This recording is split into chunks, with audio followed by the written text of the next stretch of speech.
Entonces, del rol de los antiangiogénicos en el tratamiento del edema macular y de la retinopatía diabética.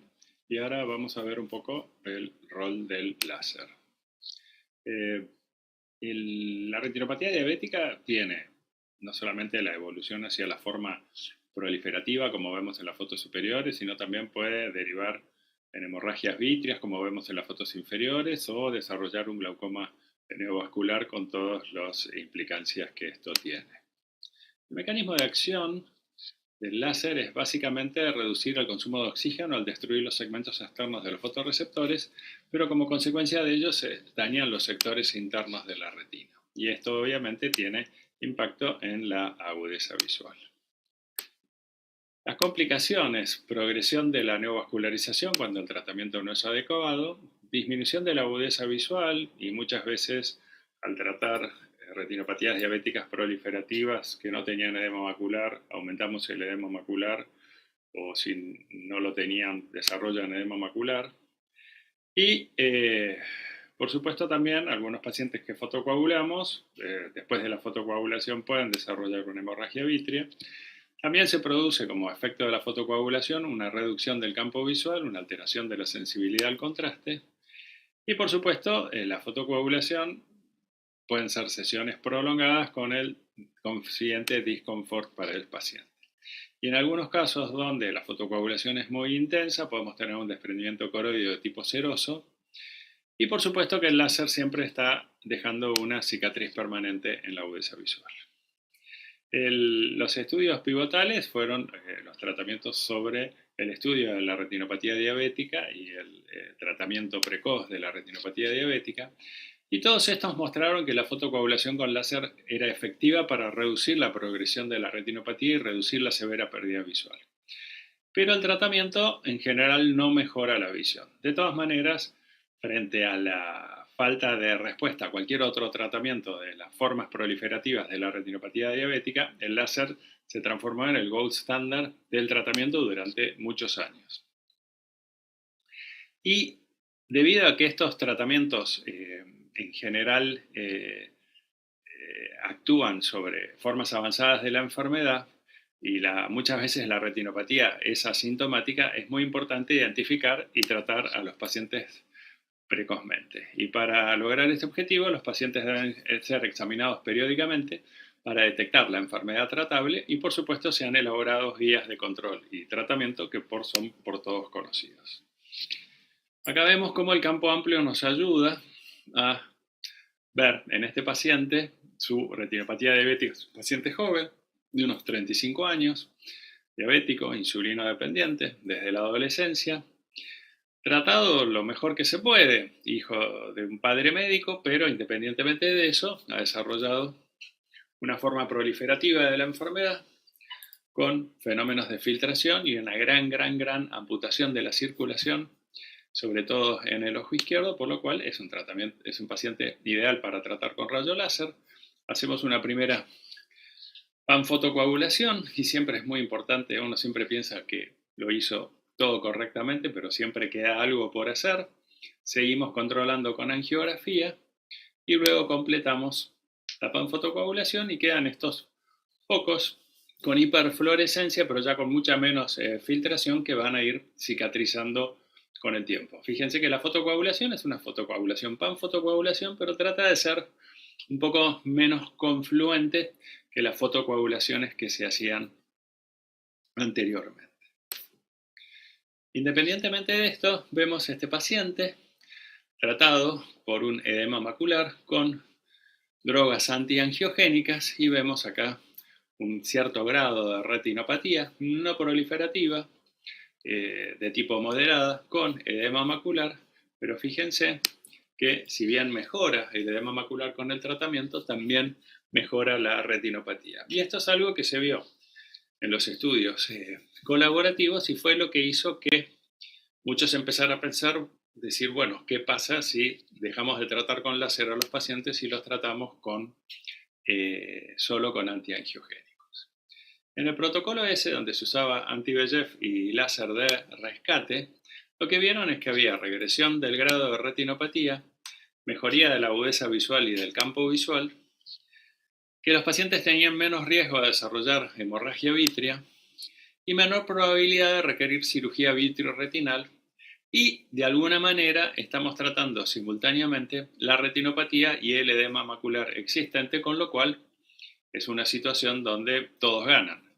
El paciente gana porque de alguna manera controla su retinopatía y evita, digamos, los inconvenientes del láser en cuanto a el tratamiento en sí, y después sobre todo la reducción del campo visual y la mala visión nocturna que tienen los pacientes tratados con panfotocoagulación. Tanto el estudio Clarity como el estudio del Retina Network demostraron que el tratamiento con aflibercept o ranibizumab no era inferior al tratamiento con panfotocoagulación con rayos láser. Y esto, de alguna manera, es lo que estimuló a que se empezara a tratar la retinopatía diabética con antiangiogénicos solamente. Y el tratamiento era efectivo en preservar la agudeza visual central, mientras que el láser puede exacerbar el edema macular, se pierde campo visual, tiene mala visión nocturna y pérdida de la sensibilidad de contraste, que ya lo mencionamos. Esta modalidad de tratamiento puede ser una modalidad de tratamiento sumamente útil en pacientes con retinopatía y edema macular. Y también en estos casos hay que considerar el cumplimiento en los pacientes, y en el caso que esto no se pueda cumplir, sobre todo en los pacientes con retinopatía diabética proliferativa de alto riesgo, como les mencioné, como les mostré un caso recientemente, siempre va a ser menos riesgoso hacer el tratamiento con láser. Porque el tratamiento con láser se hace una vez y a lo sumo habrá que repetirlo alguna vez más para completar el láser que no fue absolutamente completo, pero una vez que la retinopatía, el láser queda cicatrizado y la retinopatía está controlada, después la posibilidad de que ese paciente haga alguna complicación posterior es mucho menor. Acá vemos entonces el efecto, digamos, de una panfotocoagulación muy intensa, como se hacía hace algunos años, comparado con las fotos que les mostré antes, donde es una panfotocoagulación un poco más suave, por así decirlo.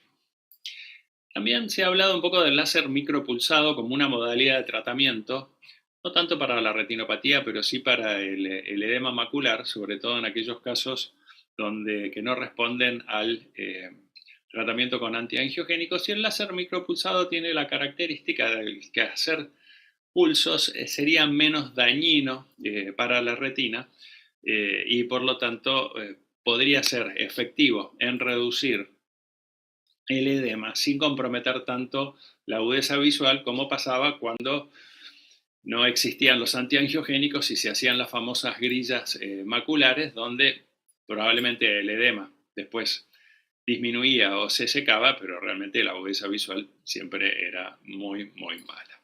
El láser micropulsado es algo que siempre se menciona y podemos tenerlo como un elemento más, pero sobre todo para aquellos casos que no han respondido eventualmente al tratamiento con antiangiogénicos, y no es una modalidad de tratamiento que se haya, digamos, popularizado en el tiempo, tomando en cuenta que los antiangiogénicos siempre producen mejor efecto y con, por supuesto, menos daño a nivel retinal.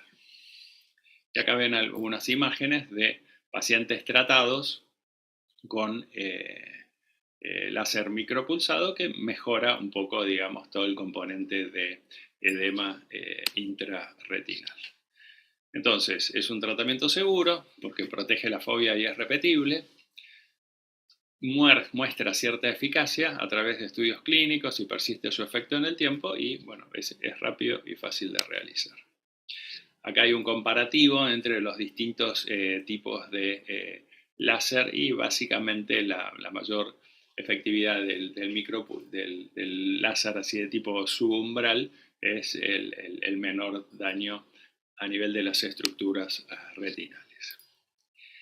Ahora, ¿qué pasó cuando aquellos pacientes que han sido tratados solo con antiangiogénicos se pierden en el follow-up? O sea, pacientes que dejan de controlarse. Y se hizo un estudio comparativo entre 30 pacientes que recibieron inyecciones intravítreas y 46 que habían recibido solo panfotocoagulación.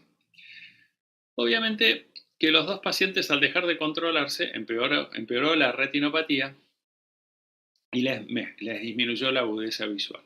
Pero en los pacientes que habían sido tratados solo con antiangiogénicos tuvieron mayor proporción de desprendimiento de retina traccional y mayor grado de neovascularización, porque mientras uno los está tratando, tiene el proceso controlado y frenado, pero cuando uno los deja de tratar, si el paciente tiene suficiente isquemia que no mejora con el tratamiento con antiangiogénicos, esa isquemia persistente va a favorecer en el mediano o largo plazo la aparición de neovascularización con todas las complicaciones que eso implica. Por lo tanto, hay que ser muy cuidadoso en aquellos pacientes que se tratan solo la retinopatía con antiangiogénicos de no perder el control en el tiempo.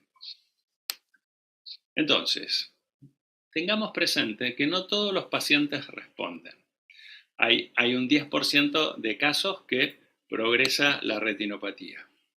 En el protocolo I, un 20% progresaron a la retinopatía, aún tratándolos con antiangiogénicos. Y también tomar en cuenta que hay un porcentaje interesante de los pacientes tratados con antiangiogénicos redujeron, digamos, la escala de severidad de la retinopatía en 3 puntos o en 2 puntos, dependiendo de los estudios. Y también se vio en el largo plazo que de los pacientes tratados, un 42% mantenían una agudeza visual de 20/20. Entonces, como conclusión, y un poco para ir pensando, digamos, cómo seguimos a estos pacientes. Los pacientes tratados con anti-VEGF tenían menos edema macular, menos alteración del campo visual, tanto a 2 como a 5 años de evolución. Sin embargo, hay ciertas barreras para esta modalidad de tratamiento, que son, 1, paciente que pueda adaptarse a las inyecciones frecuentes, que tenga adherencia al tratamiento y que esté dispuesto a realizar los controles periódicos.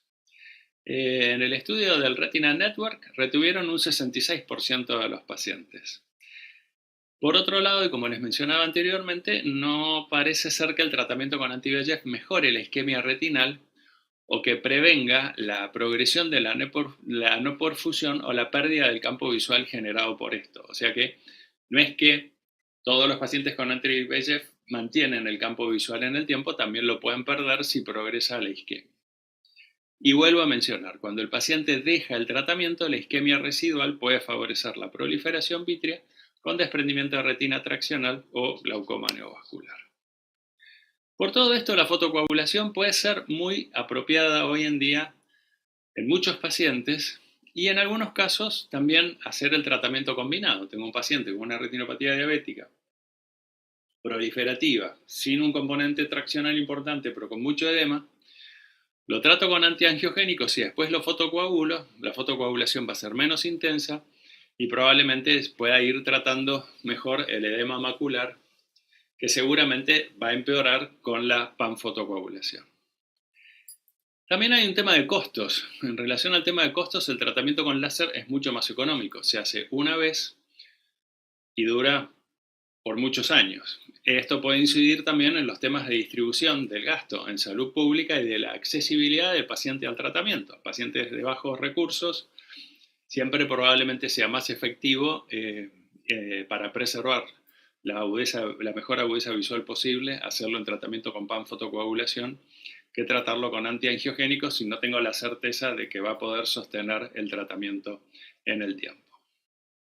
Y si bien, como les mencionaba antes, la prevalencia está aumentando, todos los avances que hemos vivido en los últimos años, que han sido muchos y muy intensos, permiten que los índices de retinopatía diabética proliferativa y severa pérdida visual estén declinando, y por primera vez en 50 años la diabetes no sería la primera causa de ceguera en adultos en edad laboral en Inglaterra y Gales, lo cual es el resultado de un programa muy agresivo de screening y tratamiento que se ha realizado en el Reino Unido para disminuir la incidencia de la severa pérdida visual por diabetes. Acá en el país se están desarrollando algunos programas de telemedicina que están siendo muy exitosos.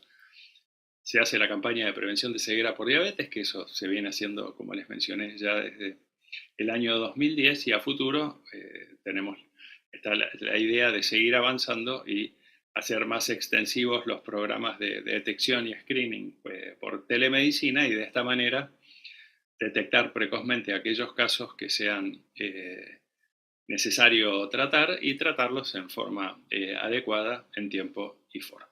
Bueno, creo que con esto terminamos. Muchas gracias por su atención.